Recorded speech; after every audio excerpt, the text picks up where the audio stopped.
All right, well, as the senator just told you, it is getting uglier in Iraq. Fox's Connor Powell with the latest on what's going on there. Hey, Connor. Hi, Neil. Well, the government in Iraq appears to be divided. The military is crumbling before our eyes. The soldiers there are dropping their weapons. They're fleeing instead of fighting. And now insurgents from ISIS now control the three major cities, Mosul, Tikrit, and Fallujah. Iraq, most worrisome, is splitting along religious and ethnic lines, with the Sunni population in the east welcoming with open arms the insurgents, who also happen to be Sunnis. Iraq's political leadership, of course, is very much in the Iranian and Shia camp, which is why so many Iraqis on the Sunni side feel marginalized by this Baghdad Shiite dominated government. Adding to the complications is the pro-American Kurds in the north have taken advantage of all of this chaos and have captured Kirkuk, an oil-rich city they have long coveted. Now, if the U.S. were to intervene, they would essentially be doing so on the same side as Iran, which, of course, are back this government in Baghdad, but are also backing the Assad government next door in Syria. But if the U.S. doesn't intervene, Neil, there is also the problem that this country, this entire territory, could be a safe haven for terrorists. There really are no good answers, no good choices there. But we're waiting to see what the White House and the world is going to do about this growing problem, Neil. All right, Connor, thank you very, very much. Well, my next guest knows that the administration is considering any and all options, but he doesn't really have much faith that the proper options are going to be taken. I'm talking about radio talk show host, constitutional scholar, Mark Levin. Mark, very good to see you. Good to see you, Neil. What do you make of what's disintegrating in Iraq right now and what we should do? Well, I make the conclusion that this democracy project didn't work and couldn't work. I make the conclusion that this administration couldn't work and doesn't work. And the president's going off to play golf and think about his options. It's the most outrageous thing I've ever seen. We're not going to be able to put this government back together like he was talking about, that they have to get over their differences. They're not going to get over their differences. The reason we need to attack these caravans of barbarians that are going through these stretches of the desert is to protect us and our allies. Do you think it's going to stop in Iraq? There's a tiny country there that can't defend itself. We call it Jordan. There's another tiny country there that can't defend itself. It's called Kuwait. Now, this thing has the potential to spread, and I don't think the Israelis are going to sit around and watch this forever either. So people who say, what business is it ours? It's our business now, whether we like it or not, whether we like the democracy project or not, or whether we like Obama or not. I am not an expert on foreign policy or military policy, but when I see caravans of barbarians who are decapitating people who supported us, going down street after street after street, and our bombers and our jet fighters just sit there getting rusty, that bothers me a lot. Also, something that's bothered you is this swap we had for Sergeant Bergdahl, of course, has been going through this debriefing right now in Texas. That deal and that arrangement, you think has put us at a further disadvantage. Explain. First of all, I still want to know the circumstances of how he left his unit and wound up with these barbarians. I mean, I'm sure they didn't treat him like one of a long-lost son. That was a fait accompli.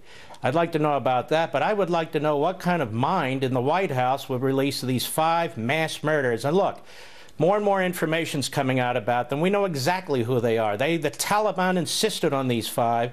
It's absolutely outrageous that here we are, we're still in Afghanistan. You see what's going on in Iraq, that we would take these 5 men and release them. I mean, 9/11 tells us don't release these guys, keep them in Gitmo, but the president is so ideologically committed to shutting down that prison because of his knucklehead left wing, rather than protecting this country. And when he released those 5 barbarians, he did grievous harm to this country. This is going to come back to bite us. God forbid, but it is. You know, a lot of people have been saying that the president also senses this war fatigue in America and that there's little risk to him politically if he were not to go the extra mile to help Iraq right now and just pull a Vietnam and leave. First of all, the president's not up for re-election. He's got his damn pen in his phone. Why doesn't he do something with it as commander-in-chief, which he's able to do something with? I'm not one of these interventionists, but I'm sure as hell not one of these pacifists either. And the fact of the matter is there's a mess there. We lost men there. I know families who lost their sons there. It's a horrible thing. I've been to Arlington National Cemetery, like many people, row after row after row of young people who died fighting there. And oh, what do we have to do with it? What do you mean, what do we have to do with it? These barbarians are taking their trucks. They're driving down there. We could pick them off. We could deal with that. We don't have to send troops in there. We don't have to send infantry in there, and we shouldn't. Switching gears, if you don't mind, the Eric Cantor stunning upset has a lot of people thinking that something bigger is going on in the Republican Party than the mainstream Republican Party has been saying. Others, like Chris Christie, there's a unique local politics, unique to that 7th District in Virginia. What do you say? Well, I say I hope Chris Christie believes that, and I hope he runs on that so he loses. I hope Jeb Bush believes that, so he runs on it so he loses. Let me tell you something. There are no changes taking place in the Republican Party on Capitol Hill and in Washington.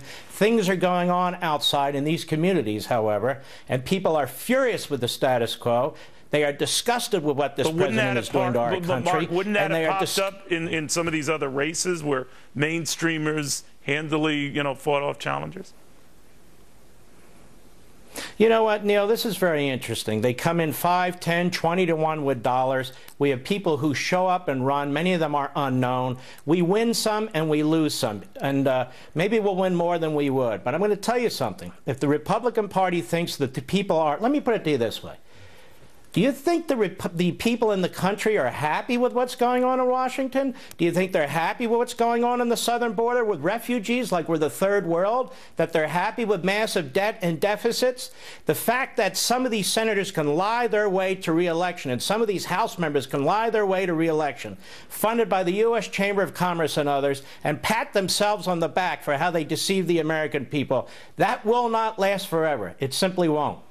And it didn't in a Virginia district. Mark, I know you don't give yourself credit for what happened in there, but you had a thing or two to decide about what happened there. Mark Levin. No, I don't take credit, but thank you. All right, Mark, always good seeing you. In the meantime, that